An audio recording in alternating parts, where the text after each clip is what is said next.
Welcome back to What Arty Noobs with General Disturbance. This replay came to me only a short while ago and I thought, well, this one has got to go straight in there, number one.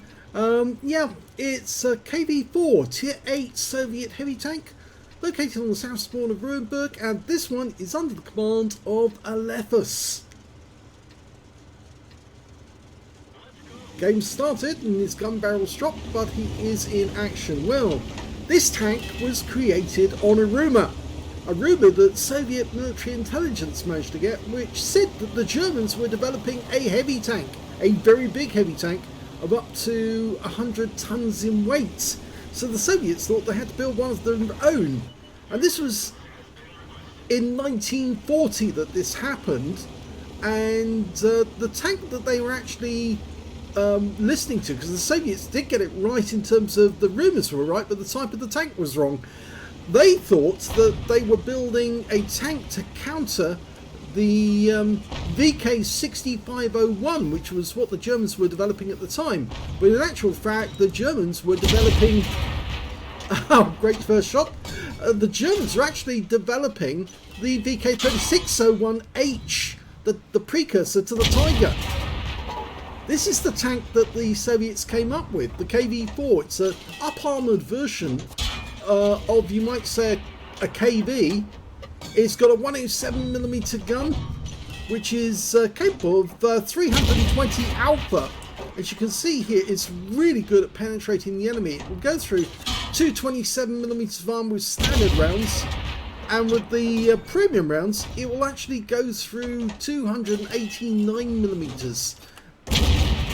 The gun is supposedly not accurate enough to be a sniper, but the way that Alephus is just siding through the roof of those enemy tanks, and he's got his first kill, it was a Striv 74. So you can see it's got a very powerful gun, fairly fast reload as well, just under 8 seconds, well 7.5, 7.59 actually to be precise, but the book reload is 8.63. Now, it's got incredibly heavy armour on the front of this tank. It was the first of the Soviet tanks which are basically over 100 tons in weight, most of it armour, and it had to have a pretty heavy engine to start. In fact, originally when they started designing this tank, they thought it was just, well, the original design they came up with was not enough, and so they kept designing and building it up, and eventually the result they got was an absolute monster with huge amounts of armour on the front of the vehicle. The armour at the front is 220mm on the front of the turret, 180 on the front of the hull. So you can see it's very difficult to penetrate. Even the sides of the turret are 150mm, so it's very thick armour. In fact, there aren't that many weak spots other than the sides of the turret, because if this thing angles, and if it angles well, then it's difficult for the enemy to get through the armour altogether. You can get through it with premium ammo, but you have to spam premium ammo at it, and you have to hit the weak spots. You can't get away with just trying to punch through the front of this vehicle. It's just not going to happen. You look at the way he deals with this AT-8. Yeah, just gone. He just blew up. Okay, so now he's going to bully this Black Prince, and you remember that's a tank with heavy armour in its own right. And he just punches the hole straight through it, and it's now got 20% of the enemy hit pool. And now that guy's gone out of the game as well. The KV-4 is very much like the KV-5. It's a monster. It is huge, and it's got loads of armour. It's not invulnerable though, it can be taken down. He has lost some hit points already, but not a huge amount.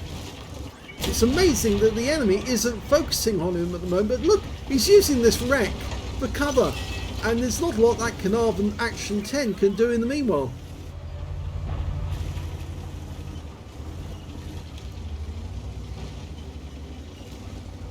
I think you can understand why it would have been a bit comical if they'd actually fitted the 76mm gun that they originally proposed.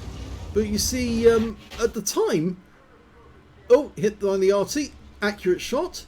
At the time, they were only just finishing the... Well, they finished the KV-2, and they'd used that in the Winter War. But when the they saw the rumours that the Germans were actually building very, very heavy tanks, tanks that weighed as much of 100 tons, they realised they had to build something comparable, and so this is what they came up with. The KV-4, as you may know, is a premium Soviet tank, Soviet heavy, and that's also equally good, although it does have one big glaring weak spot, the Dalek. In fact, if you ever watch Honest Gaming, Steve Walst, you see how he uses the KV-4 to ram kill enemy tanks. And although you can do that with the KV-4, the problem really is actually building up enough speed, because at the maximum speed in this thing is 30 kilometers an hour forwards. So it doesn't build up a whole lot of speed, but then it doesn't really need to, because the gun is so good and it doesn't really have any major weak spots except behind it. Now, although you can see that big turret on top of the main turret, it's a secondary turret, and the enemy are now trying to get behind him to shoot him. Yeah, it's not a weak spot as such. Actually, it's quite a strong point, and if you aim at that weak spot, yeah, you might have problems trying to penetrate that as much as trying to penetrate anywhere else on this tank. So unlike the Dalek on the KV-4, don't aim for the top of the turret. If you can, try to aim for the lower plate, because the lower plate, right down low, is still fairly weak. And you can see that's why Alephus is actually protecting his lower plate by carrying his own bit of extra armour around with him. Now, yeah, the Yank Panther managed to get a 105mm round into him, and it actually hit his observation port. He's very lucky to get that shot in. Okay, that looks good. Yep, he got him, and that's his top gun. Now, I was told by Alephus that apparently this is the highest scoring game, and he's just got another one, 7 kills now. This is the highest scoring game that Wargaming has had in the KV-4. It's not a tank that a lot of people play with, but I wouldn't be surprised you'll see quite a few more people trying to play with it to try and better Alephus' score, because it is pretty good. Sorry about that, I just set off my Alexis.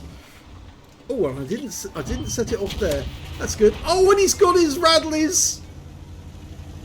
Now I think you can understand why I did this replay straight away. Phenomenal score. And there goes the Carnarvon Action 10. 9 kills, still 4 enemy vehicles out there. He's killed, well, all but 2 of the enemy team so far. They are down 1 tank, but the way he's scything through the enemy, yeah, that's another one. Remember, that's a low roll. 300 hit points is a low roll. Was he 1-2-0? Not a problem. And he's out the game, and that's a Paul's medal.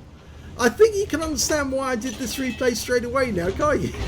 It's a monster! This is the sort of thing you don't want to see on a good day. Even on a bad day, it's pretty horrendous, but yeah, it is pretty big tank. It's a pretty difficult to control and maneuver tank, but it's great fun to play if it could do this sort of thing. And it's another kill. That's 11. Now, I don't think this Su-152 is not going to enjoy this. Yep, that one went through the drive wheels, a high roll. He's now going to have his one attempt to taking out Alephus.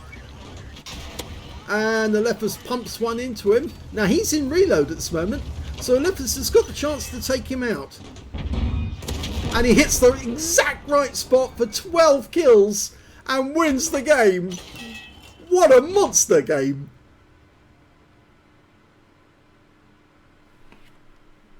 As most of you know, I don't always go and do a replay straight away. It comes into me. When I saw this one, I thought, yes, I'm going to have to do it. Not only because it's going to go onto the general channel anyway, eventually, without any commentary. It is getting pride of place on our channel, simply because it is such a good replay. You rarely see this many kills in a heavy tank in a battle like this on this map, because Ruinberg isn't the greatest map to play, to be honest, but the way he just scythed through the enemy one by one, it was amazing. It really was a tour de force. Very well done, Alephus. Congratulations. That was one hell of a game. Anyway, let's have a look at the end of battle results for him. He got an ace tanker, unsurprisingly really. He also picked up a bruiser medal for getting at least 5 critical hits. He got 6. He got a duelist for taking down 2 tanks who damaged him. Fire for effect for doing more damage than the hit points of his own vehicle. A shell proof for blocking more damage than the hit points of his own vehicle. He got a pulse medal. Yes, in fact, he got more than a pulse medal in a sense. But yes, he did. He got more than 10 kills. So yes, he gets that. He gets a cool-headed for surviving 10 or more ricochets, non-penetrations. A steel wall for blocking the most damage in the game and surviving. As well as a high caliber for dealing the most damage in the game. And a top gun for getting at least 6 kills. And yeah, pretty amazing. Let's have a look at team score and we'll see where he is. Well, he got the highest damage in the game by far, 6,933 hit points. The next high scorer being the Skoda T25 on the enemy team with only 2,447. That's less than half the amount that he managed to get. When it came to the next highest scorer, that was the P44 Pantera on the enemy team with 2,306. Yes, I think actually if you total up all of these, I think you will actually find that he actually earned nearly more damage than the entire rest of his team. But I'm pretty sure he did. I will total that up to see later on if that is the case. He did get the highest number of kills as well. He got 12 kills. Only 3 other members of his team actually got a kill and they only got 1 each. The highest scorer on the enemy team was their Carnarvon Action 10 with 5 kills. 4 kills went to the Wizzy 1201 GFT, but you saw the way that Alephus dealt with him. He just aimed for the lower plate and took him straight out after, well, it did take him a couple of shots, but he got him. 2 kills to the Skoda T25, so those are the only 3 players, and they're all on the enemy team, and the only ones to get more than 1 kills other than Alephus. When it came to base XP though, look at that. Over 2,032 base experience points. The next high scorer being the Skoda T25 on the enemy team with 777, followed by their Carnarvon with 654. So that's 64 I think actually, 664. Incredibly well played. You don't see many players go over 2,000 base in a game, so again, superlative performance. Let's have a look at detail. 39 shots fired, 33 direct hits on the enemy, 27 penetrations, damage of 6,933 hit points, of which 315 were at more than 300, so most of the damage was done at close range. 47 hits received from the enemy, only 5 of which actually penetrated, 39 non-penetrations, so rounds that just couldn't get through the armour. I did say it's just so big and heavy. 3 hits by way of splash damage as well. Those are the Arty, and the M44 was getting accurate shots, but just wasn't able to do much damage. 7,470 hit points of damage blocked by armour. Yes, he actually blocked more damage than he scored in this game, and he scored a huge amount. So incredibly well done there as well. 6 enemy vehicles spotted, 12 enemy vehicles damaged, 12 killed, and 71 hit points of damage assistance. He earned 74,487 credits from that game, and after repair, ammunition, resupply, and consumables. And even though he did use, I think he did use some premium rounds in that game, but very few. And he ended up with 22,105 credits profit for the game. 2,032 XP, 6,500 from personal missions payout, 9,548 experience points altogether. Yeah, that has to be one of the best games that's been submitted to us for a while, and I'm sure somebody out there in the group is probably going to come up with something even better than this. But yes, we're going to be getting sent a few more of those dual perspective games as well. Some of the players have been playing together. And so if you do get those, do send them in, because people seem to like actually when a couple of their friends are playing and they can watch them from different angles. But well done, Alephus. This was a really, really great game. It actually took place in the early hours of this morning. Well, say this morning because it's the 11th today. But yes, it's actually currently 10 to 4 in the morning, and I'm still making videos. No, terrible, aren't I? Yes, but I had a reason for being up this late, because I was watching Court TV at the same time while I was doing my work. So I'm making videos and enjoying what's going on in the court at the same time. Anyway, fantastic game. thank you very much for sending it in, Alephus, and this one will be going up on the board later on today, actually, so you will see it on the first slot at 4 o'clock. And after that, of course, I've got a few more lined up, but that was a really great game. I hope you enjoyed. If you did, please give this video a like. Do subscribe to our channel. Leave a little comment down below because it feeds the algorithm.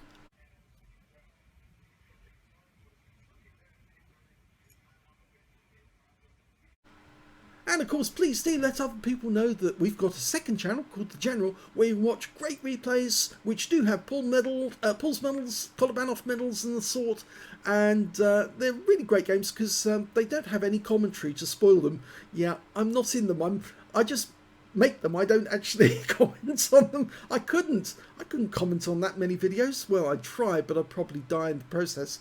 But anyway, I hope you've enjoyed this, and well done, Alephus. Great game. Thanks for watching.